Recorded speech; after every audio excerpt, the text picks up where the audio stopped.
Hey guys, what's up? Welcome back to the BSG Automotive channel. So real quick, I want to give you a down and dirty on how I quickly check the charging system on Ford, Lincoln, and Mercury vehicles. I'm sure this applies to other makes and models out there, but of course I just specialize in Fords here at BSG Automotive. So if a car comes in with any kind of battery or charging system type concern, the first thing I do, of course, is make sure that the engine's running at a hot idle, alternator is properly installed, belt's running, it's spinning, okay? And the next thing I'll do is come over, make sure our battery terminals are nice and clean, all right? Then we'll bust out the multimeter. The multimeter, we're gonna connect positive to positive to the red, and then negative to negative in a nice clean section, wiggle, wiggle, wiggle, and make sure we have a good connection, okay? Then we're gonna turn the multimeter on to the DC voltage range, okay?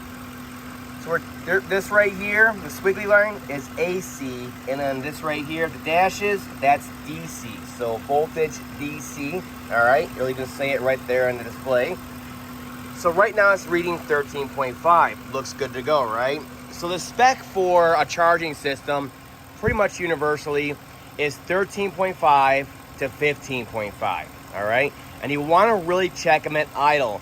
When the RPM's the lowest, you want to see if the alternator can keep up with demand. So the way we're going to do this is we're going to load test the alternator while it's on the vehicle in a real life situation here, okay? So we're at 13.5 right now. That's good to go. Ideally, most newer vehicles, you know, they're going to be at closer to 14.5. You'll notice 14.2. All right, so inside the vehicle here, there's no warnings on the cluster that there's any kind of battery or a charging system fault. All right, so we'll monitor from the inside here as we load test it. All right, so here's the same data that's coming into the PCM. I'm sorry for the glare, but you'll see it's about the same thing, 13.2, 13.5. All right.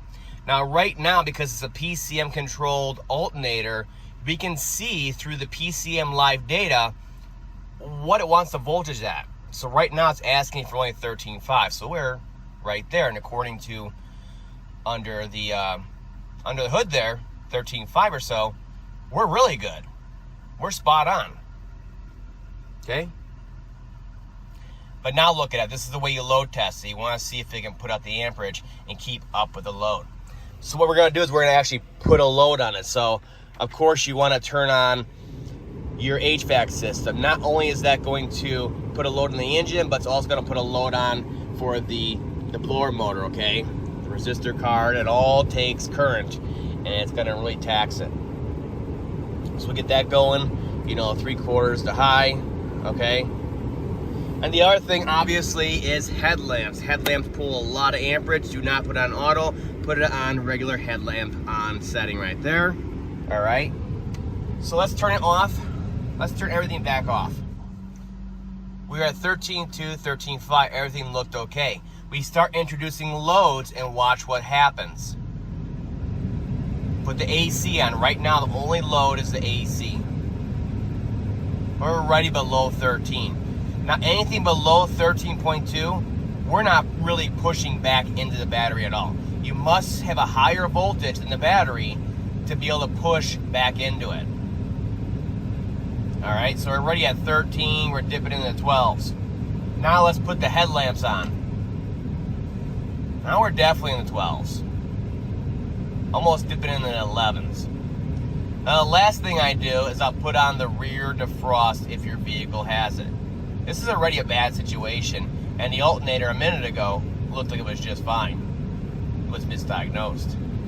See, this is why I'm doing these videos to teach you guys how to really diagnose these things, because you can really jump around if you don't know how to diagnose stuff.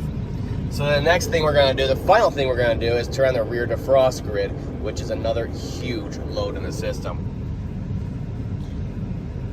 So the blower motor's running with the AC, which of course turns on the electric cooling fan in certain vehicles. So that's pulling amperage, headlamps, and rear defrost. We're at 11.5. So we're not doing anything for this battery at this point. Now, yes, as you go down the road, your RPMs may go up a little bit and help with that, But you can see in this case, it's not helping much. We're at a couple thousand. Where's it at? There it is. Let's go a little higher. Barely. So the reason why I tested at idle is because we're not always running down the road. Think about stop and go traffic. You're probably gonna have the AC blasting, maybe the headlights on. Who knows? Rear defrost. There goes the whole screen. So you're gonna have all that stuff going, and your battery is slowly draining. So the next time you go to restart, it's not gonna be there, and the battery won't be recharged, and you are not gonna be able to start the vehicle. And this is why. Let's turn it all back off. Give it a break. Oh, there we go. We're okay again. Nope. Alternator is fine at idle, but it's failing under load. So the reason why I check on the scan tool here also is because I want to see on a PCM controlled system, which is, you know, more common, 01 and newer, 03 and newer. I want to see what kind of voltage it actually wants, you know. So right now it just wants 13.5, so it looks okay. Sometimes it'd be 13.9, sometimes it'd be 14.5, all right? The reason why I say this, and why I always check the scan tool also on a vehicle that may have PCM controlled systems, a smart charge system, is because on the newest Ford vehicles, like this one right here, maybe you saw in 13 and newer on some vehicles, they'll have a much smarter alternator system where it won't even start charging until the vehicle idle settles out after you start the vehicle up. And under certain conditions, it won't charge at all.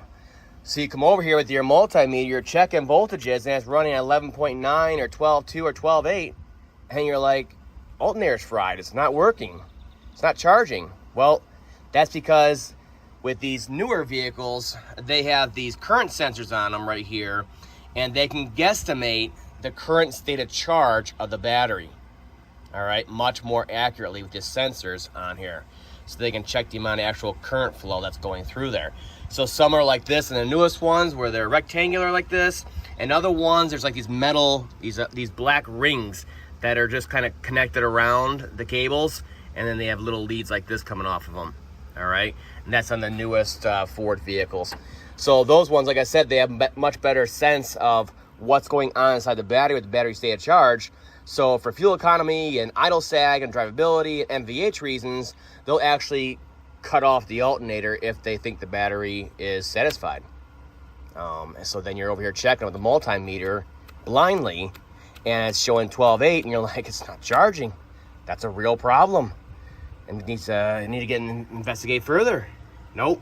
You go to the scan tool and you look at it, it actually commanded it off, and it'll tell you right on there, generator voltage desired, 12.8 or 13.2, and as long as it's matching that, we're good to go. But that's on the newer Ford vehicles. But most of them out there, they're gonna have AC concerns. They're gonna be these older ones like this one right here, this tank, and you need to know this kind of reading is a false reading. You must load it up and really test that alternator. That's all for now. I'll see you guys next time.